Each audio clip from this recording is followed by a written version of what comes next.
dia. Eu fui no QCon, né, 2011, e eu vou passar um pouquinho hoje para vocês aqui um overview do que eu aprendi, do que eu vi lá.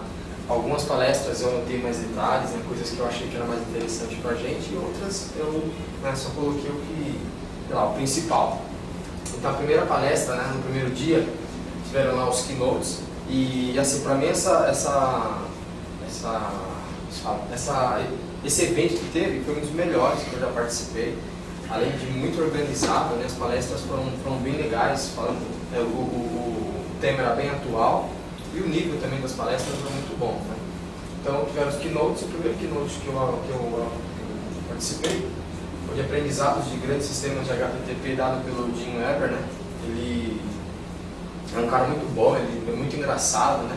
As palestras dele são muito concorridas, inclusive, lá. Ele falou um pouquinho das dificuldades que ele já teve nos projetos, que ele passou com SOA, com mudança de esquema, sistemas não escaláveis, né? Problemas de segurança, relações complexas, e assim por diante.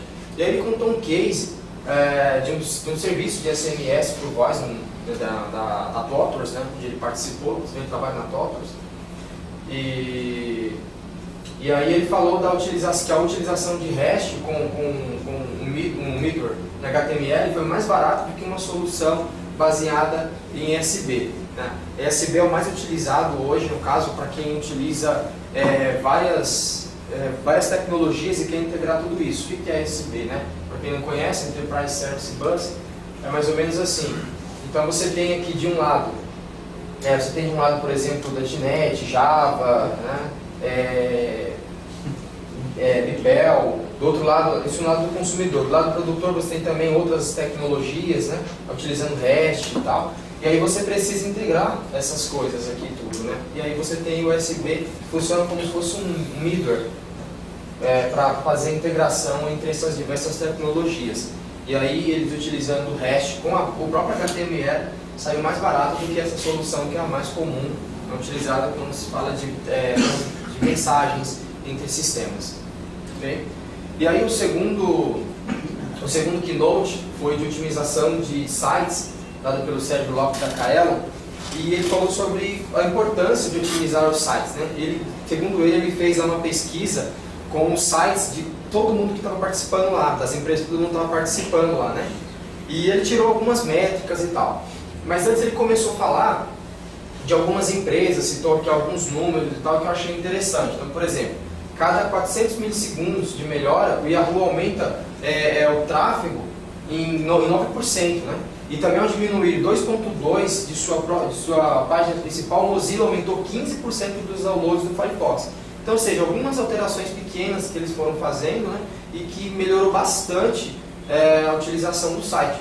1000 segundos de melhora aumentaram o faturamento da Amazon em 1%. Agora você pensa, né? 1% da Amazon, né? Representa muita coisa.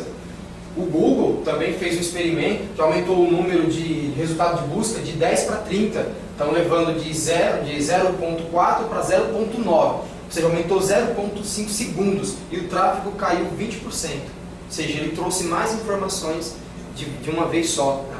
Pequenas melhorias. 2 segundos a mais na busca do Bing diminuíram o faturamento para 4,3, ou seja, os caras pioraram, né? Porque eles acabaram trazendo um pouco mais de informações que não era necessário, né? E aí acabou demorando 2 segundos a mais, e isso daí fez com que as pessoas desistissem de utilizá-lo para fazer pesquisas, tá? E aí 75% dos sites que ele pesquisou do pessoal que estava lá, inclusive da Ubisoft também, demora 400 milissegundos ou menos no servidor. Ou seja, a demora não está no servidor, a demora está no browser, né? Está na parte de interface, né? No view. E a coisa tá feia, né? 75% do pessoal que estava lá, ela estava lotado, né? Estava cheio, então, ou seja, a maioria das pessoas está numa situação meio complicada. E aí tem algumas dicas de como melhorar isso, né? Como é que a gente pode fazer pequenas melhorias, como feito pela Mozilla, né? Pelo Google e tal, que pode nos ajudar. Então, a primeira coisa que ele falou é diminuir o tamanho das requests, usando, por exemplo, o gzip no dado servidor, que compacta, né? As responses e manda, né, para o browser compactado. Também compilar o JavaScript, CSS e HTML, comprimir, melhor dizendo, né? Comprimir tudo. Compilar no fato de gerar um só, né? Mas a ideia é isso aí, você comprimir também, tirar os espaços, né? Coisas que não serão úteis do lado do cliente, né? A gente não precisa ter lá tudo formatado, tudo bonitinho. Quem faz isso, por exemplo, é o jQuery, né? A gente sempre abre o JavaScript jQuery, é uma linha só, gigantesca, lá com centenas de funções. Minimificação. Minimificação, exatamente. Então isso ajuda bastante. E não redimensionar imagens também no HTML, sabe? Ficar colocando lá os tamanhos lá para definir, né? O tamanho de HTML, isso come bastante o processamento do browser. Otimizar também as imagens, diminuir cookies, headers e por diante. E também diminuir a quantidade de requests, né? Que eu falei agora, juntar os JavaScripts, juntar o CSS. Porque, por exemplo, imagina que toda vez que você vai abrir uma página, que nem o nosso, né? A gente sempre carrega jQuery, carrega lá o CSS, carrega um monte de coisas e cada um daqueles é um request que ele faz. Então, se a gente colocar tudo junto, tá? Sempre a gente vai precisar deles tudo junto, é uma request só. Então isso vai melhorar, vai trazer as coisas mais rápido, né? Outra coisa é utilizar os data URIs, né? Alguns chamam também de data URLs, que consomem menos banda. URI significa Identificador Uniforme de Recursos, é uma forma de você obter recursos de uma forma mais rápida na net, né? Então ele deu um exemplo aqui usando imagem. Então você tem uma imagem, hoje quando a gente pegar uma imagem a gente coloca o caminho dela assim, coloca o caminho todo da imagem, né? Utilizando esse recurso de URI, você coloca um código que ele vai te dar lá, né? E um código bem grande, às vezes gerado em base 16 e tal, e coloca esse código na página mesmo, e aí ele vai trazer essa daqui mais rápido, né? Ele vai conseguir esse recurso de uma forma mais rápida. Depois quem quiser pesquisar sobre esse assunto, lá no final tem a referência, né? Outras dicas, né? Dicas generalizadas aí. Coloca o CSS no início da página, certo? Por quê? Porque às vezes você coloca o CSS lá embaixo, daí começa a carregar o HTML, fica aquela coisa feia. E só no final, quando termina de carregar tudo, é que ele vai deixar a página bonitinha. Então os usuários não tem, cara, pô, que página feia, o cara não tem paciência de esperar. Então o CSS, quando ele está no começo da página, começa a baixar ali o HTML, ele já vai colocando os estilos, tal, já ficando mais bonito. Isso aumenta a percepção de velocidade para o usuário, certo? Às vezes você não precisa fazer melhoria nenhuma, mas só o fato de você fazer com que o site pareça ser mais rápido já é suficiente, né? Colocar, por exemplo, o JavaScript no fim da página, porque você não precisa carregar todo o JavaScript para exibir lá alguma coisa. Então você primeiro carrega todo o HTML, né? E depois você começa a processar, porque enquanto isso o usuário já vai vendo alguma coisa. Também aumenta a percepção dele, né, de velocidade. Fazer carregamento de JS assíncrono, né? Esse JS assíncrono, na verdade, é uma faca de dois legumes, né? É bom de um lado, mas é difícil do outro, porque você não tem como garantir ordem, né? Você não tem como garantir o que vai vir primeiro. É assíncrono, o que vier, veio. Né? Então, se às vezes você precisa de uma coisa para que a outra funcione, assíncrono já não ajuda muito, né? Então tem que ver o que vale mais. Adiar o carregamento o quanto for possível. Então, se você não precisa daquela informação agora, não carrega. Carrega só o que é necessário. Aí, enquanto o usuário vai vendo, tal, vai mexendo, você vai carregando o restante das coisas, né? E ele não vai sofrer com isso. E também utilizar ferramentas de diagnóstico para a gente poder medir, ver o quanto o nosso sistema é bom ou ruim, né? Ter essa medição que hoje nós não temos. E aí, a terceira palestra que eu vi foi falando sobre engenharia de software no Twitter. Basicamente ele falou só do Twitter, ele mostrou melhorias no Twitter e tal, né? E falou de alguns pontos principais aqui, de algumas técnicas que eles utilizaram para escalar, né? Escalar o sistema, né? O Twitter. Eles também otimizaram o Garbage, né? Garbage Collector no Ruby. E também falaram por que nós devemos acessar os dados em massa, né? Mostrou lá a importância de você ter o máximo de informações possíveis já disponível em memória, em cache, né? Esse tipo de coisa. Tá? Foi mais voltada para Ruby e foi uma palestra assim que, pelo menos para a gente trabalhar com Java, não tinha muita informação, né? Então por isso que coloquei pouca coisa. Depois, na parte da tarde, tiveram as trilhas, né? Aí eu fui para a trilha de refatoração de código, dado pelo Danilo Sato. Essa palestra foi muito boa, porque no dia antes nós estávamos falando de refatoração aqui na Ubisoft, estávamos falando sobre o Clean Coder, né? Estava falando do papel, de ter um cleaner na equipe e tal. Então isso aqui foi muito legal. E ele falou por que nós refatoramos, né? Porque nós adicionamos novas funcionalidades, corrigimos bugs, né? Melhoramos o design, otimizamos o código, então tudo isso necessita de refatoração. E na refatoração nós precisamos entender os motivos da mudança. Por que nós estamos fazendo mudança? Por que nós estamos refatorando, né? Ah, porque eu quero que o meu código fique bonito. É só por isso? Tem algum valor agregado? O Luiz uma vez falou uma frase, né? Que é importante a gente ter em mente na hora de refatorar. O time que está ganhando não se mexe. Então depende, você vai refatorar, vai ser útil, vai te causar mais bugs, né? Então você tem que saber quais são os motivos que estão te levando a refatorar. Ninguém pega lá um sistema que está funcionando, certo? Que não tem bug, não tem problema e de repente começa a fazer um monte de alteração. Geralmente você refatora porque é necessário, certo? Porque você precisa melhorar. E aí você precisa planejar também essas mudanças, né? Não pode ser um negócio que você fala, eu vou transformar essa classe aqui em 2 e começa a mexer. Tem que ser planejado, né? Você precisa entender bem o design e tal. E aí, para isso, ele falou de um exemplo do Coding Kata, que o pessoal faz na USP, que é um exercício de programação baseado em repetições. Então é tipo como se fosse um dojo de refatoração, do mesmo que a gente faz aqui. Só que eles vão fazendo por pedaços mesmo, sabe? Um dojo, criando teste e tal, né? E vai repetindo isso daí, até que a técnica fique bem clara. Porque refatoração não é um negócio fácil. Às vezes o cara pensa que refatorar é pegar tudo que está aqui de um lado e jogar do outro, e não é assim. Refatorar é difícil pra caramba. Então ele deu essa ideia aqui do dojo kata, depois quem também pode pesquisar sobre esse assunto. Eu achei interessante, dei uma lida, né? Mas confesso que preciso aprender um pouco mais sobre isso, achei interessante, de repente seja útil pra gente aqui. E ainda falando sobre refatoração, ele falou também de nós entendermos o... Voltou o slide? Não. Ah não, só apareceu embaixo.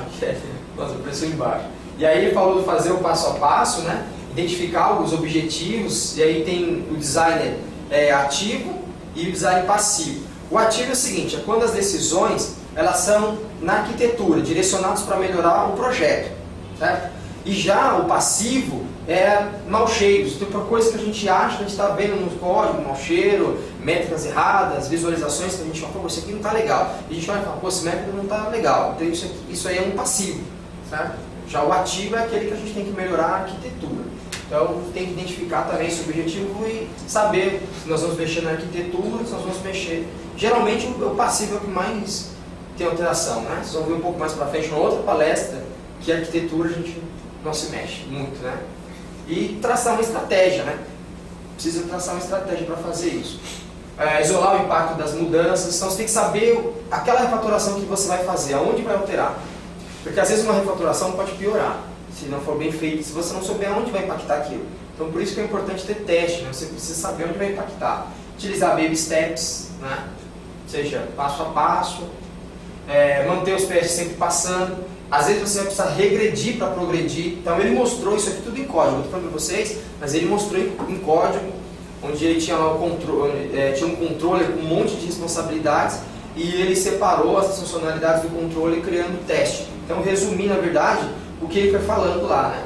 E aí ele falou sobre regredir para progredir, ou seja, às vezes você vai ter que deixar um código um pouco mais feio para depois deixar mais bonito. Isso porque está fazendo baby steps. Não é aquela coisa de pega tudo e joga para o lado, né? Você vai fazendo um passo a passo. Às vezes você vai chegar lá fazer um new de um controller. Foi o que ele fez. No passo a passo, fazer um new de um controller. Depois isso vai virar um objeto injetável, aquela coisa toda, né? Mas o legal é que assim, o que eu achei legal, geralmente quando eu penso em refatoração, pelo menos eu penso no final. Ah, isso aqui vai virar um controller, isso aqui não sei o quê, e já parto para o final. E o que ele mostrou foi o passo a passo, fazendo o negócio às vezes ficar feio pra caramba, nossa, tá absurdo, mas no final fica um negócio legal pra caramba. Ele chegou no mesmo objetivo que talvez eu chegaria, só com muito mais qualidade, entendeu? Ele usou realmente ali TDD para fazer refatoração, então é importante a gente ter essa abordagem também, né? Eu pretendo estudar um pouco mais sobre esse assunto e depois exemplificar para vocês, né? Como ele exemplificou lá, porque fica mais fácil de entender. Às vezes falando assim, fica um negócio meio superficial. E aí manter o plano traçado, né? Ou seja, você começou a fazer aquilo, você tem que manter aquele plano. Ah, eu comecei a refatorar aqui, mas pô, tá difícil pra caramba, vou mudar, vou começar a refatorar em outro lugar. Aí você vai criar mais lixo. Então você tem que manter um plano. Se o seu plano é fazer, refatorar determinado classe, ou sei lá, um determinado módulo, você tem que seguir aquele plano até o final. E se for possível, faça um diagrama dos efeitos, né? Nem que seja um desenho lá, um borrado lá, que você fala, isso aqui vai mexer aqui, ali e tal, para que você depois tenha como testar isso. E utilizar ferramentas, né? Também para ajudar na refatoração. O próprio Eclipse fornece várias funcionalidades lá, né? Para fazer extração e assim por diante. E aí tem um exemplo, esse exemplo que eu estou falando para vocês que ele mostrou, está lá no GitHub, depois se vocês quiserem baixar, né, vai estar nos slides lá, vocês podem olhar tá, o exemplo que ele mostrou, né, como ele foi fazendo, então vocês podem olhar o código para entender um pouco melhor o que eu falei. Agora, a outra palestra que eu assisti também, nessa mesma trilha, continua falando ainda sobre design, refatoração, né, o mesmo assunto, dado aqui pelo Guilherme Silveira, que também trabalha na Kaelo, né, ele é chefe lá na Kaelo, vocês devem conhecê-lo, né? O pessoal fez curso lá, e ele falou das dificuldades no projeto, implementação, design e arquitetura, certo? E aí ele falou o seguinte, que design é como o seu código se comunica. Ele falou de implementação, às vezes as pessoas pensam que é a mesma coisa, e não é, implementação é como o seu código é executado. E aí às vezes é difícil entender isso no projeto, tem que fazer conseguir fazer essa diferença, conseguir ter essa, né, em mente essa diferença para que você consiga fazer as duas coisas bem feitas. E aí não adianta ter uma boa arquitetura se ela for difícil de entender. E aí você fala, poxa, eu vou fazer um negócio que vai ter, sei lá, vai ter várias interfaces, strategies, facetes, não sei o que lá, mas na hora de você entender aquilo é muito difícil. Eu posso falar de algo, pelo menos eu sinto, no nosso sistema, que é o recebimento de mercadorias. A arquitetura é perfeita, mas é difícil pra caramba de entender aquilo. Quando dá um erro, às vezes é difícil entender. Fala, cara, no strategy, no command, eu vou mexer aonde? Você fica perdido às vezes, você não sabe onde mexer. A arquitetura é muito, ficou um pouco complexa, né? Talvez por isso acaba até gerando bugs. Então não adianta, você tem que fazer um negócio que seja bem feito, aquilo seja bem feito, mas que também, na hora de dar manutenção, as pessoas saibam onde mexer, né? Para não mexer em lugares errados e causar mais bugs, tá? Porque a única coisa que existe de fato é a implementação, certo? O designer, ele não existe. O que existe é a implementação. Você não vai chegar e falar, nossa, eu tenho um design assim, assim, assado. Você vai, quando chegar, você vai ver código. Certo? Não adianta você colocar na cabeça de um cara, não, vai vir um facete, não sei o que lá, blá. Você tem que ver o código, é o código que vai estar lá, né? Então, eu acho isso interessante. E não dá para falar de arquitetura e design sem falar de implementação. Então ele foi falando bastante sobre isso, falou sobre implementação. Em suma, o que ele quis dizer, né, resumindo aqui, é o seguinte, cuide do código, faça o mais legível possível, porque um dia você vai precisar da manutenção e aí você não vai poder reclamar, porque foi você que fez, recebimento de mercadorias de novo, certo? Cuide do código. Se você não cuidar do seu código, você vai ter problema depois mais pra frente, né? E aí você vai ter que arrumar e não vai poder falar que é um bug que alguém criou. Você criou, então tem que cuidar. Tá?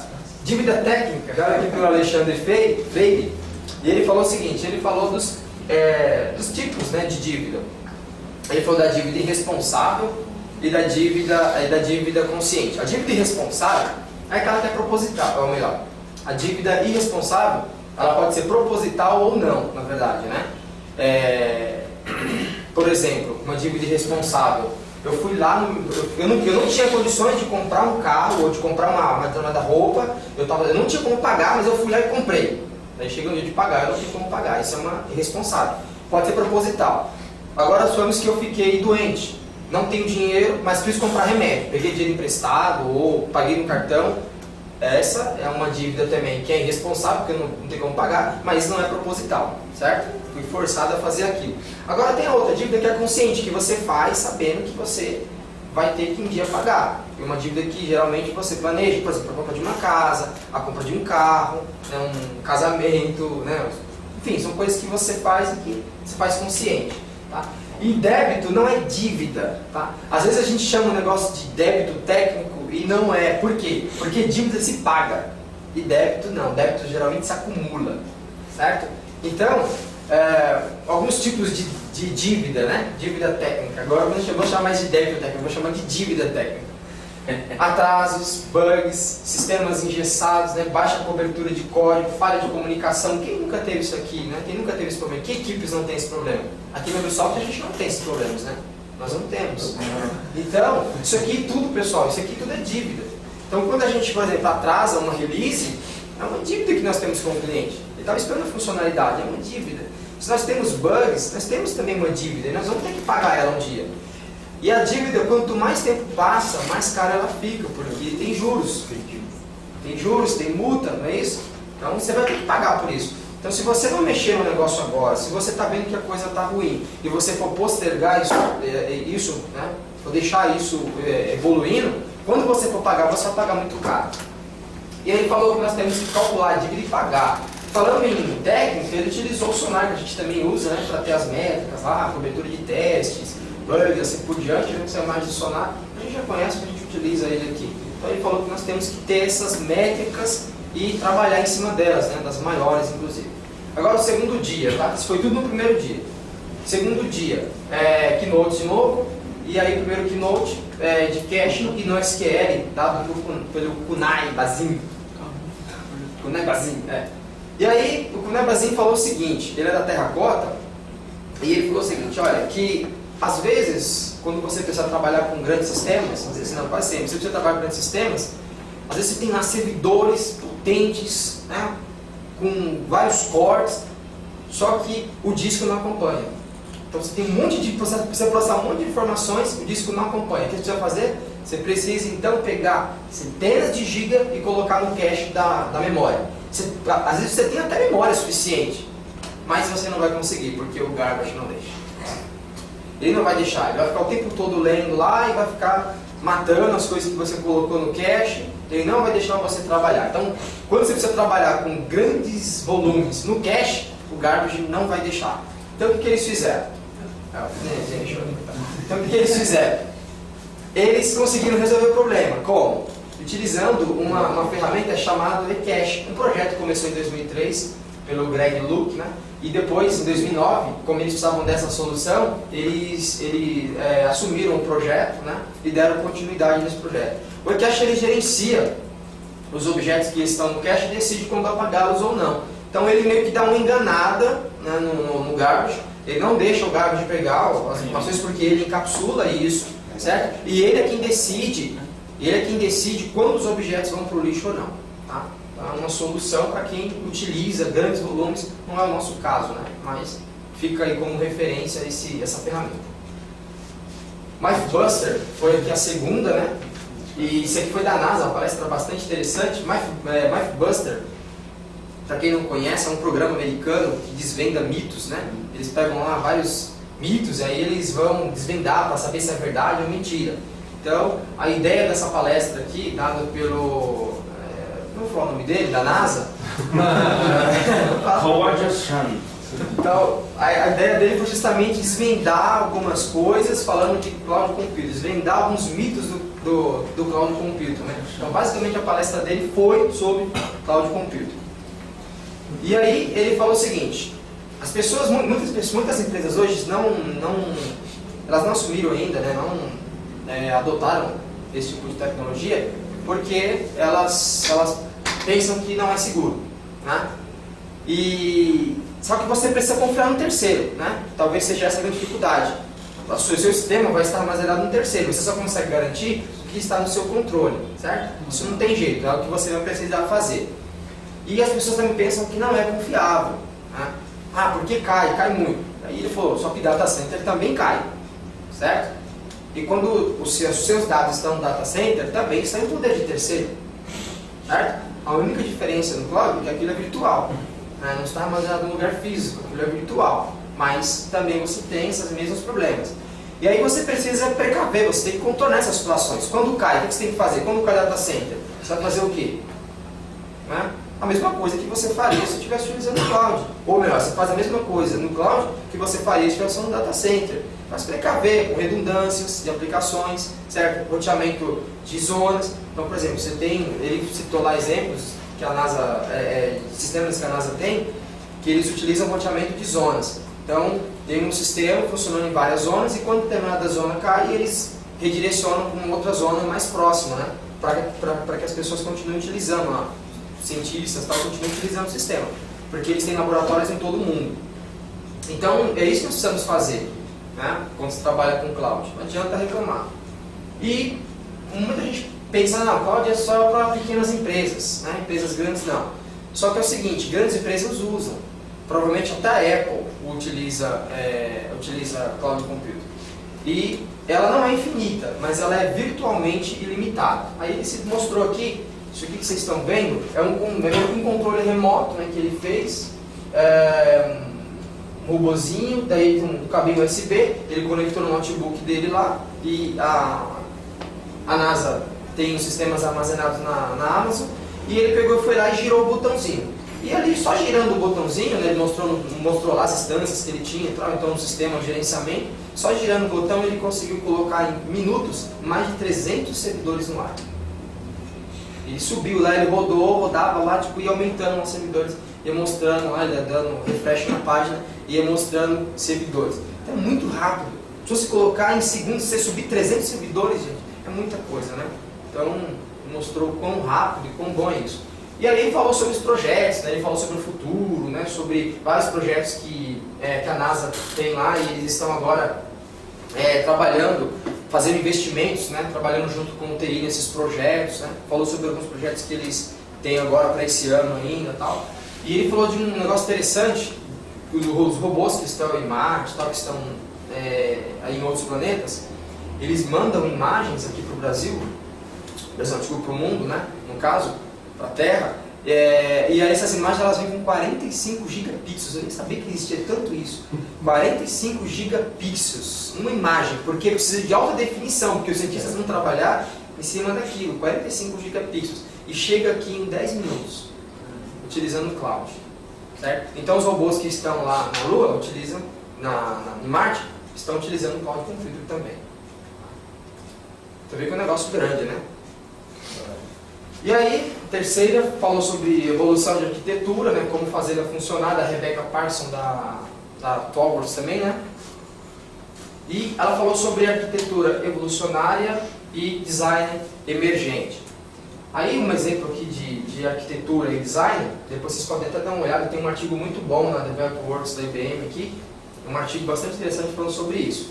A arquitetura é essa parte aqui de baixo. Né? E o Martin Fowler, ele dá uma definição sobre arquitetura, ele fala o seguinte, que a arquitetura é aquela coisa que você não mexe, e é a coisa que você tem que ter menos no sistema.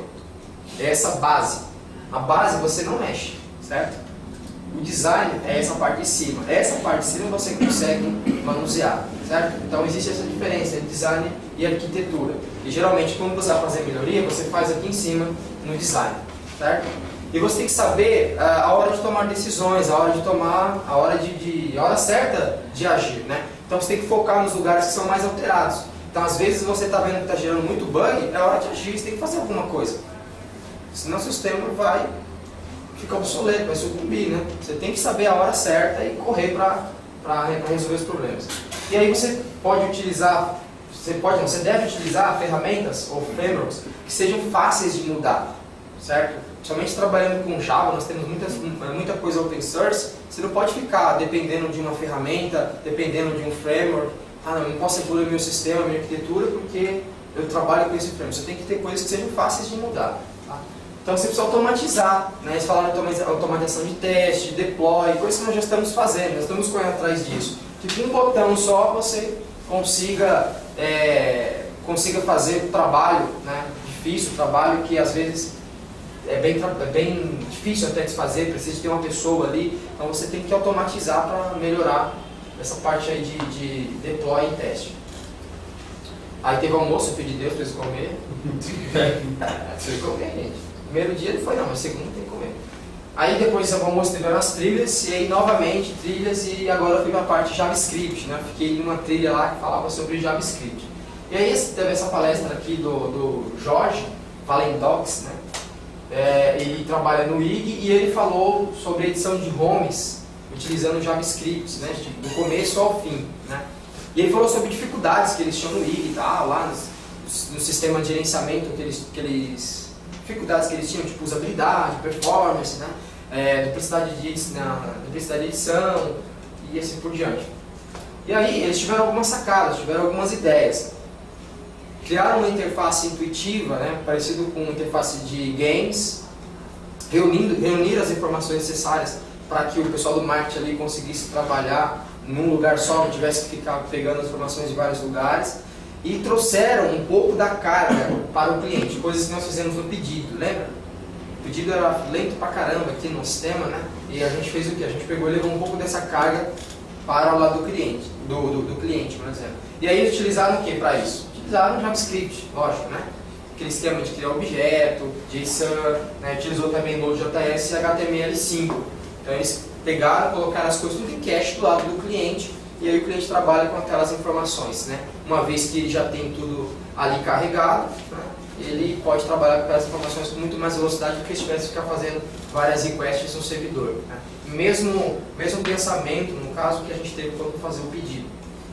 E separaram na lógica do HTML para conseguir testar, né? Isso é muito importante, né? A gente já tem falado sobre isso, né? Tem algumas ferramentas que o André já apresentou, o CoffeeScript, assim por diante, e eles tiveram que fazer isso. Eles tiveram que separar a lógica do Vue para poder testar e conseguir desenvolver uma aplicação mesmo, JavaScript, né? De ponta a ponta.